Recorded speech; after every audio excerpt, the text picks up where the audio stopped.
Perhaps you remember this jar of jelly beans we showed you last week? We asked you to guess the number of beans in the jar. So what was that all about? Serena Altschul tells us now about the wisdom of crowds in our Sunday morning cover story. And they're off. And one. Come on, one! $16 vouchers. Open them up! Who knows best? An expert bookie? Yes! Or a random bunch of bettors? Plugged in Wall Street hotshots? Or people like you and me? How about the smartest man in the world? Or these guys? The answer may surprise you. If you can get the right circumstances, groups of people can be remarkably smart. And the really strange thing is they can actually be smarter than the smartest person within them sometimes. It's just a theory. James Surowiecki is not only a crowd pleaser with a best-selling book and a business column in The New Yorker, he's also a crowd champion. All that elbowing and jostling, he says, actually is a good thing. If you can figure out a way to tap into the knowledge that, say, a large group of people have, you can really dramatically improve like the decisions you make, predictions you make. You can actually in some ways even forecast the future. This goes against pretty much everything we've all been taught about what authority means, what does it mean to be an expert, what does it mean to be smart and wise. Right. Yeah, I think it also goes against everything we've been taught about what groups are like. Nick, Toddy, head up. James Surowiecki is not the first person to recognize this counterintuitive phenomenon. At the turn of the last century, a British scientist named Francis Galton came across a crowd of fairgoers guessing the weight of an ox. He collected the guesses and averaged them out. And the group had guessed that the ox would weigh 1,197 pounds. And it actually weighed 1,198 pounds. And this is not a fluke. Not a fluke. On Who Wants to Be a Millionaire, it happens almost every day. Contestants can choose to call a lifeline expert or poll the audience. I'm gonna go with the audience. And the experts do pretty well. They get the answer right about 2/3 of the time. But the audience gets the answer right 91% of the time. Still not convinced? We decided to try an experiment ourselves in Times Square. So the idea is people are going to guess how many jelly beans are in here. Right. Do you want to have a guess how many jelly beans are in here? Probably like 2,000. 390. 2,784. 334 in there. Like 3,000? 743. 2,005. 1,011. 10,000. What you're saying that this crowd is smarter than the average person? Oh yeah, the crowd collectively will be much smarter than the average person. Now, how many are really in there? We'll tell you the correct answer later. But meanwhile, it's off to the races, where playing the odds usually pays off. Wow. Wow, that is extraordinary. Come on, baby! In some ways, it's actually the perfect example, because the odds on horses, which you can see back there that are set at the racetrack, are set purely by the crowd. So every single person who bets actually affects the final outcome. So compared to any other kind of, market or futures, or this is one of the best examples. Yeah, it really is one of the best. Oh. The number 4 horse. It's a short trot from horse gamblers to stock traders. What you're essentially doing when you're buying a stock, whether you know it or not, is offering up your judgment as to how much that stock is really worth. It's very hard for even the smartest money managers to do better than the stock market as a whole. Which is why so-called index funds with holdings from an entire sector of a market beat managed funds where experts pick and choose stocks.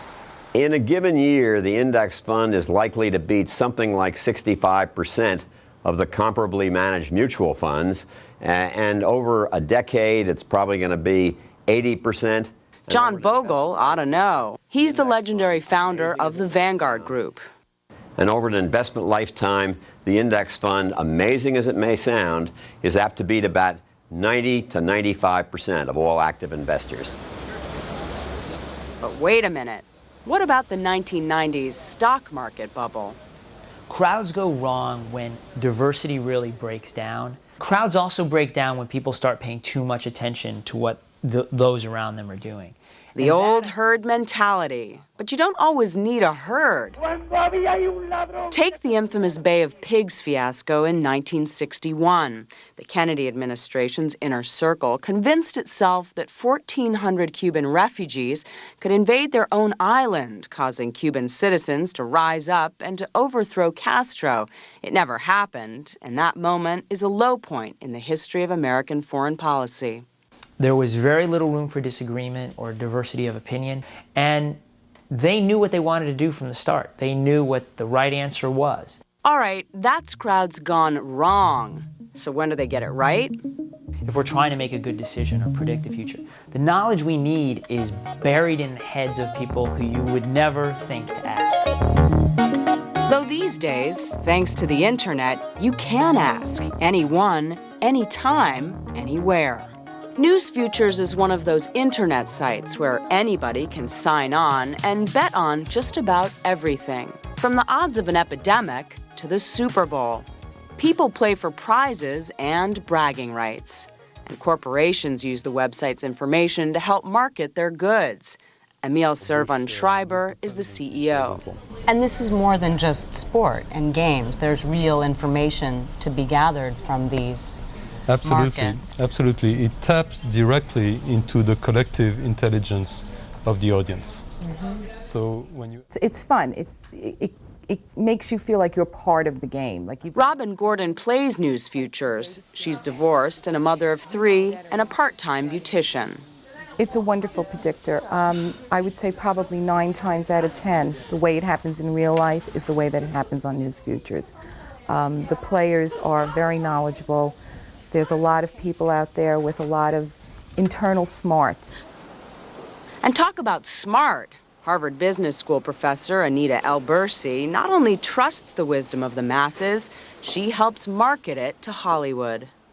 So the Hollywood Stock Exchange is a game where people can bet on the success of movies.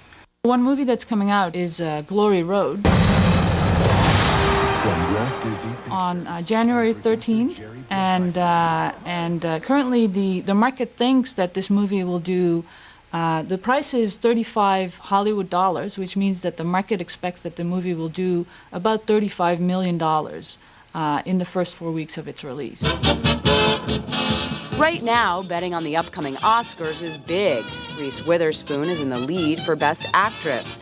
Heath Ledger for Best Actor, Brokeback Mountain for Best Picture. Last year, folks playing this site beat just about all the experts with a perfect 8 out of 8 in the top categories. So there you have it. Experts often know less than they think.